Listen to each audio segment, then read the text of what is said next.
everyone, Solomon here. I'm at Ferrara's in Little Italy in New York City, actually. I come here all the time, Sunday, April 28th, 2024. Yep, I am at the heart of Little Italy in Chinatown, and that's where I grew up. I'm not proud of it. My mom's so traumatized from the experience that, she has to hold me every 2 seconds. It's a miracle that after about 40 years, she just let me go find her in her hair care studio. She's getting a haircut. So I'll explain why I'm out here. So anyways, we're not going to go inside.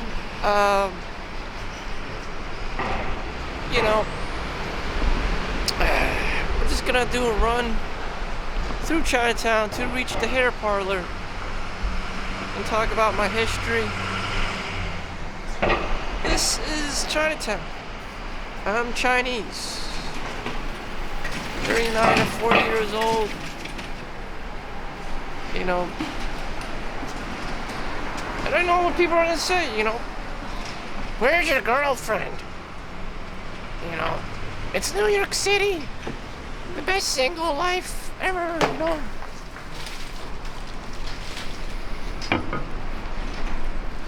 And to be honest with you,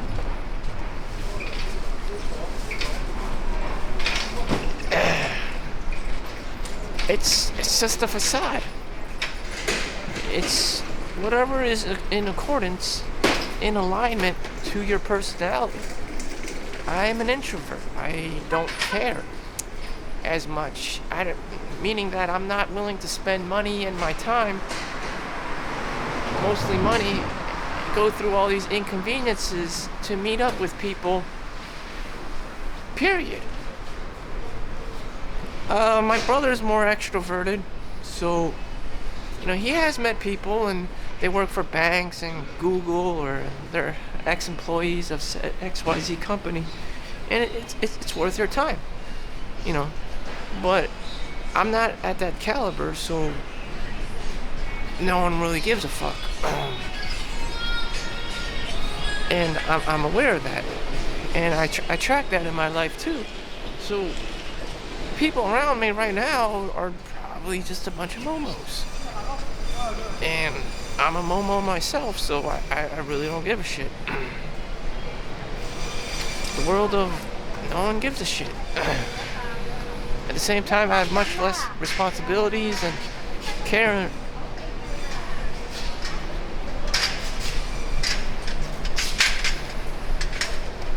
This is the world of the untouchables.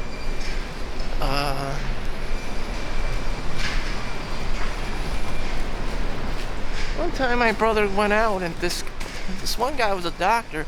He was a multi-millionaire surgeon of spines, and spine surgeon, and he spent $6,000 on a VIP booth. So you get at Tao, T-A-O, in Midtown,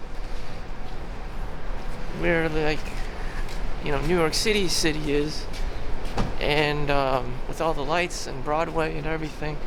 He spent $6,000. There was a bunch of girls and everything, and this random ass, like a rock star treatment thing, and that's what, that's the level of social you gotta be to get things that you want, that you see on TV. And that's the kind of money you need to have. You need to be a doctor.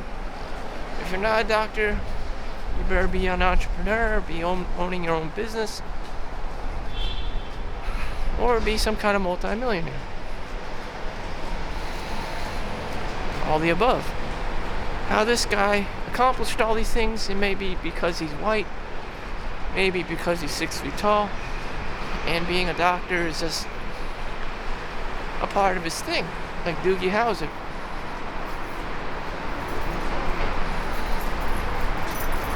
Well, I'm surrounded by human filth all the time. I don't know.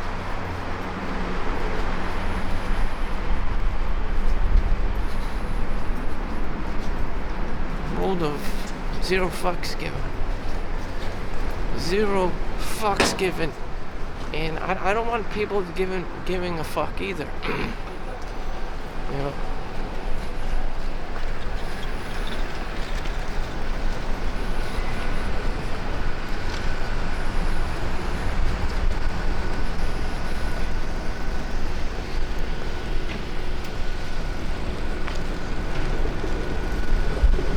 So here's the general environment. Just another day, a Sunday in Chinatown.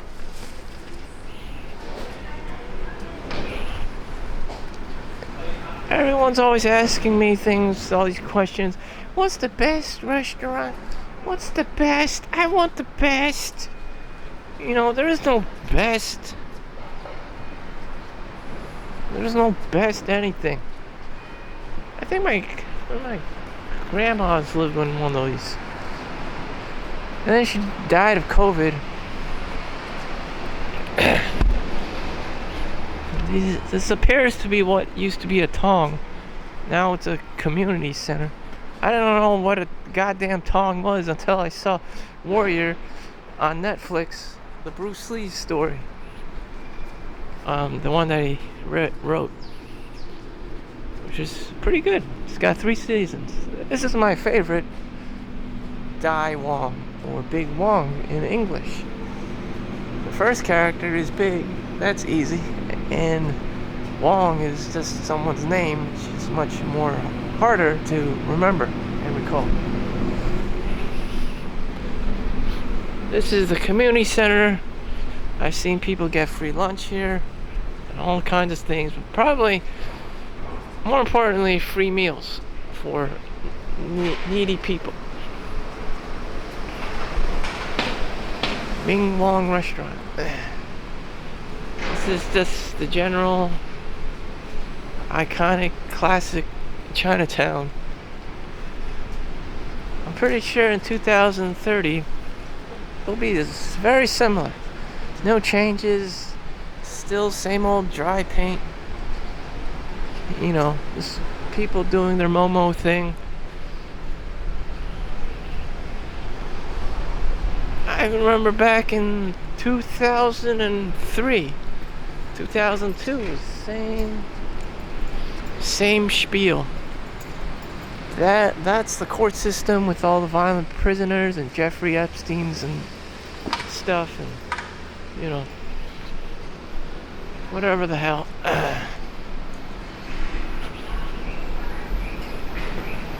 That's the Chinatown ice cream factory that I never go to because my mom's just ready to hit me because I'm eating ice cream and enjoying myself because she's a Karen. Yeah, I never get to go eat ice cream or have bubble tea or go to any of these fancy nice places because I'm constantly surrounded by Karens and shit, and it's just like, you know, I'm surprised I haven't gone into jail for beating the shit out of a Karen before, but you know, I should get a Medal of Honor for that. Dealing with all these fucking Karens, and provided that I'm an introvert and I have no shits, none whatsoever, care of Karen, which is why she's probably turned into Karen, because she realized that no one gives a fuck about her.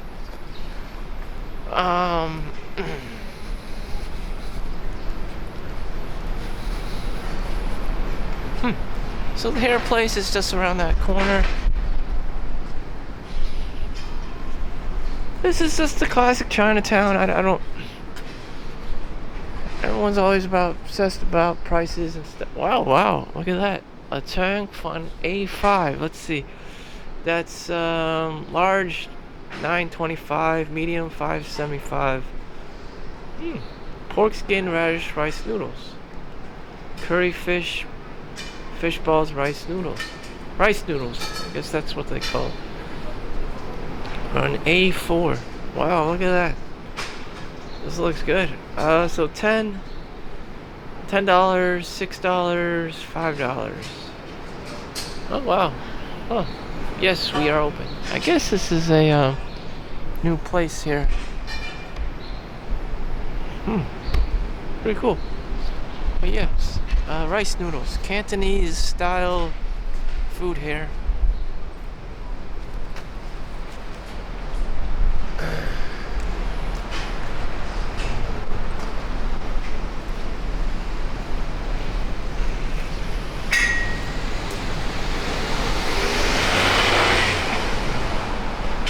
This is Elizabeth Street. We used to go here. A lot of stuff closed down because of COVID.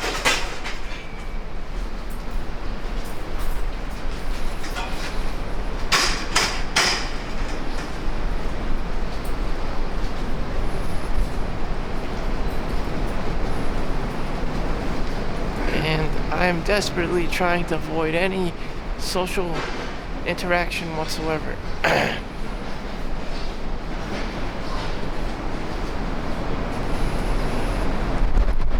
This is Confucius Plaza.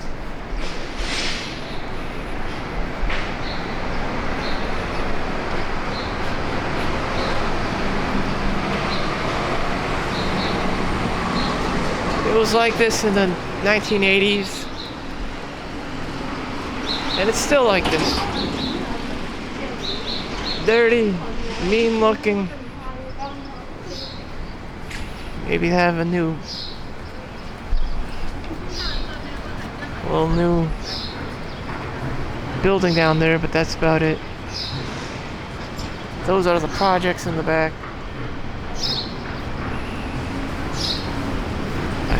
I guess that's the George Washington Bridge.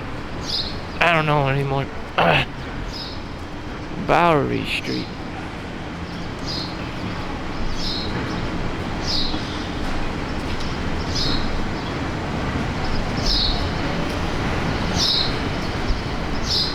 I don't know. It's unfortunate that I can't really read Chinese, nor have I had any affinity to read Chinese, or much interest to be reading Chinese. That probably would have been life-changing for me. But you know what? I was never into it.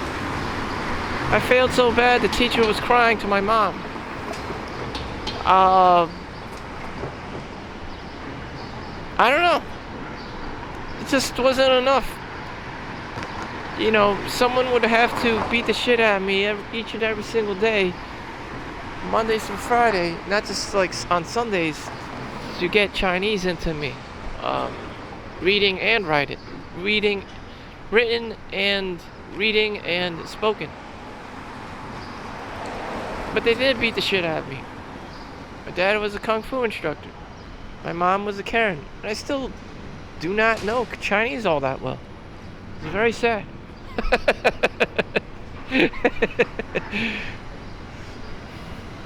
I was just born to be a degenerate.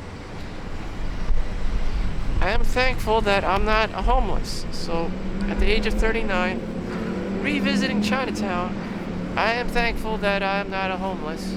Simply because I know how I am. Dumb. And everything I know and the money I make is because I know English. It has very little or nothing to do with Chinese, other than the fact that I live in my mom's house, who's Chinese. So my livelihood was dependent on my mom knowing Chinese. Not my own. I mean, that's probably how dependent I am on my mom, which is incredibly sad. How I am getting away with life, I don't know. Like I said, everything I do and know is because of English.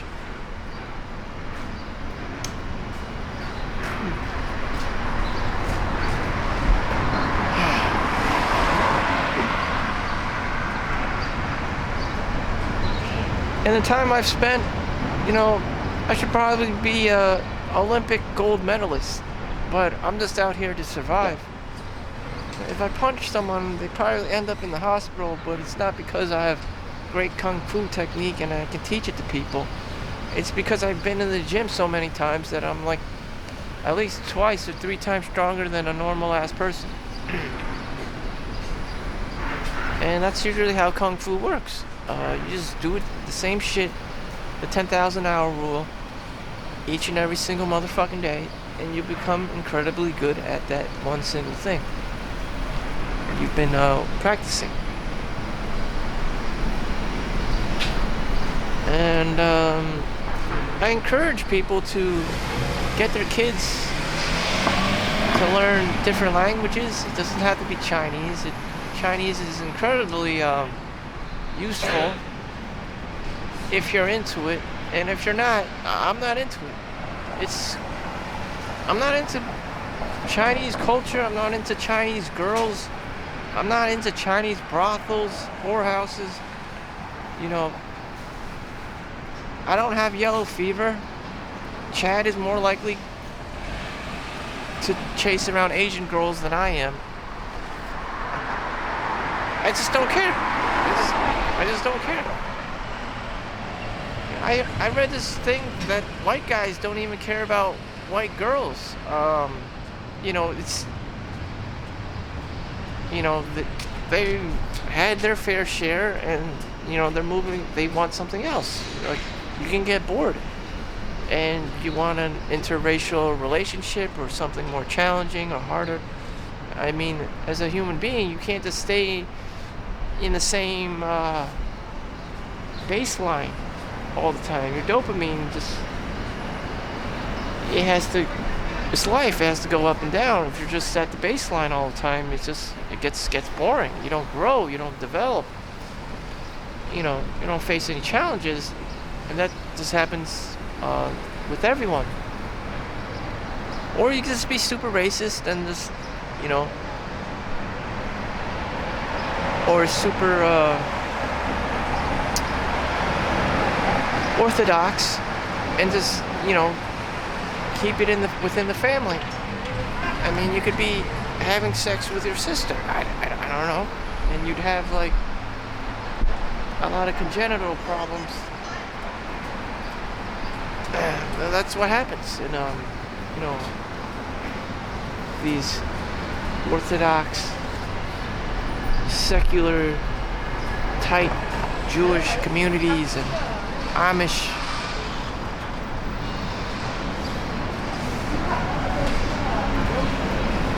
But whatever. As for Chinese people, I don't know. Sometimes I don't even want to know. My brother likes being Chinese. He wants to read and write in fluent Chinese as much as possible. I don't operate like that. And he says, while I was trying to be more like whitewashed, there are those that want to be more Chinese. China is actually number one in economy and all that stuff. Borderline. Some of their technologies is getting up there, and their manufacturing and stuff at the cost of their environment, and also a lot of fraud and knockoff products, crazy shit going on. So it's not a complete and utter waste of your time.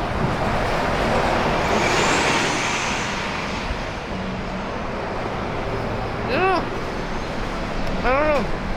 I should just revisit my culture. Maybe I should just revisit my culture. Start reading Chinese newspapers. Be more Chinese. Watch more Warrior on Netflix. There's this one Italian girl that I met at the club. She's like, do you know any other languages? And she's like, it's sexy to know other languages. Well, here you go, Chinese. Now I know English and Chinese.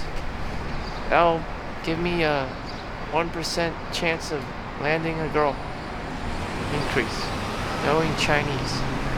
Not a huge jump, But for every 1,000 characters, you'll impress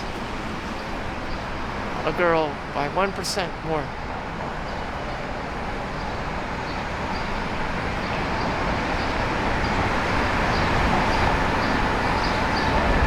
So, I'm Mr. Chinatown. It's written all over my face. That's something I can't avoid.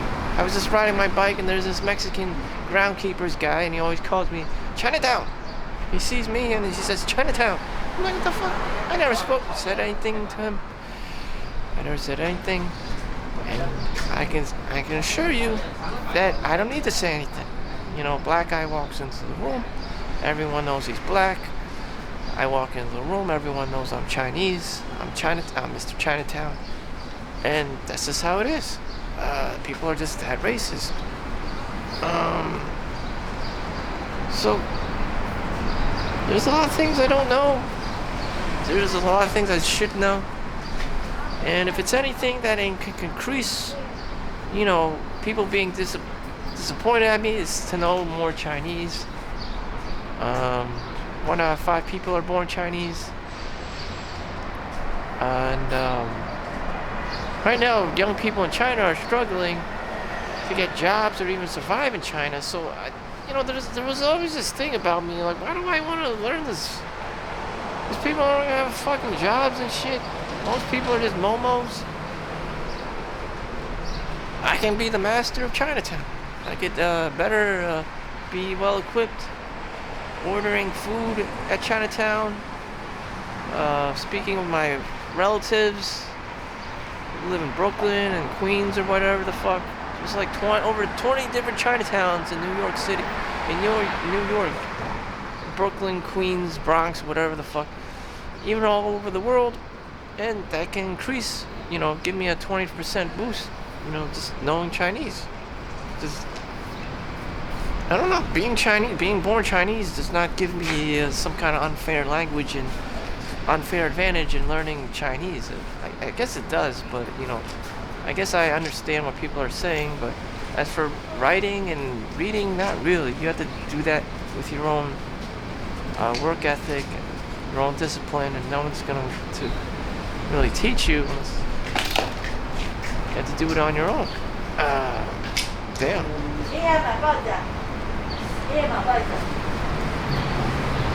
So, I generally understand the gist of humanity, being lazy, procrastinating, overcoming it, and I don't know. Like I said, there are benefits of knowing Chinese. Maybe I should be working on that on my downtime. Other things I kind of really know, like just throw your money into the S&P 500, make more money. I get that. I get the American way, and the only way to increase and to find myself is probably to reconnect with my roots. Watch more Warrior, written by the Bruce Lee story and all this stuff. And it's not actually what yep. Because I don't see life really changing for me. I would always fundamentally have this problem, like, everything's in Chinese, I don't really understand. What the fuck? And if I go out with this girl or that girl, the same problem would arise, Let's go to a Chinese restaurant, what should we order? And then she's like, why the fuck are you speaking them in English when you can speak when you're Chinese, you bitch? And then she's gonna pull a Karen on me and all this stuff, and it's just like, well, it's time to go back and be Chinese. Thank you for watching. Make sure you like and subscribe. See you in the next one. Peace.